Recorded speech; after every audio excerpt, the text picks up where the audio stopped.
Middle east में बढ़ते तनाव के बीच दुनिया की नजरें एक बार फिर तेल की कीमतों पर टिक गई हैं। स्ट्रेट ऑफ हॉर्मुज को लेकर खतरा बढ़ रहा है क्योंकि इस रास्ते से दुनिया की बड़ी मात्रा में ऊर्जा सप्लाई गुजरती है। लेकिन इस पूरे संकट में भारत के लिए सबसे बड़ी चिंता सिर्फ कच्चा तेल नहीं बल्कि गैस यानी LNG बनती जा रही है। कैसे, इस वीडियो में समझने की कोशिश करेंगे और आपको बताएंगे कि कैसे स्ट्रेट ऑफ हॉर्मुज के बंद होने से सिर्फ क्रूड ऑयल पर फर्क नहीं पड़ा बल्कि दुनिया में हो रही गैस सप्लाई पर भी फर्क पड़ा और इसकी सबसे ज्यादा चिंता इस समय भारत को है। भारत सिर्फ क्रूड या कच्चे तेल को लेकर के परेशान नहीं, भारत इस समय गैस को लेकर परेशान है। चलिए वीडियो में सब कुछ समझाते हैं। असल में स्ट्रेट ऑफ हॉर्मुज दुनिया का सबसे अहम समुद्री ऊर्जा मार्ग है। इस संकरे रास्ते से हर दिन करीब 20 मिलियन बैरल कच्चा तेल गुजरता है, यानी दुनिया की कुल तेल सप्लाई का लगभग 20%। इसी रास्ते से होकर जाता है यह हिस्सा। इसके अलावा बड़ी मात्रा में LNG यानी लिक्विफाइड नेचुरल गैस भी यहीं से दुनिया के अलग अलग देशों तक पहुंच रही है।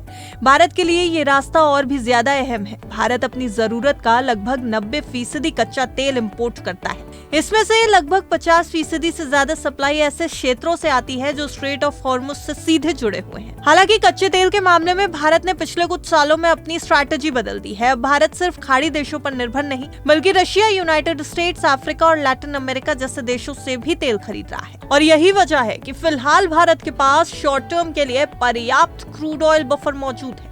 लेकिन असली समस्या गैस को लेकर खड़ी हो सकती है। भारत की LNG जरूरतों का बड़ा हिस्सा कतर से आता है। दरअसल कतर भारत का सबसे बड़ा गैस सप्लायर है और भारत की करीब 40% LNG सप्लाई वहीं से आती है। अब मौजूदा संकट के बीच खबरें ये हैं कि वहां LNG प्रोडक्शन और सप्लाई प्रभावित हो सकती है।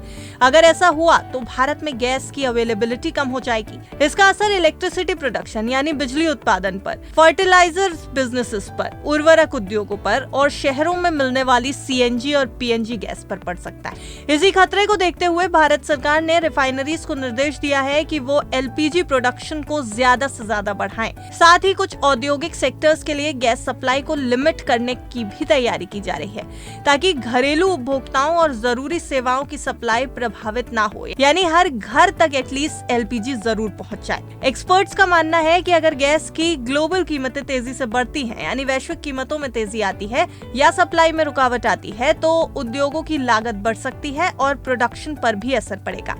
यानी साफ है, पश्चिम एशिया का यह संकट सिर्फ तेल की कीमतों तक सीमित नहीं, भारत के लिए असली चुनौती गैस की सप्लाई को सुरक्षित रखना है। क्योंकि अगर गैस सप्लाई प्रभावित होती है तो इसका सीधा असर देश की इंडस्ट्री और आम लोगों दोनों पर पड़ सकता है। यानी इस समय महंगाई की मार आम इंसान तक ना पहुंचे, इसकी पूरी तैयारी सरकार कर रही है। लेकिन क्रूड ऑयल इसके पीछे की मेजर चिंता की वजह नहीं, मेजर परेशानी है गैस सप्लाई को लेकर।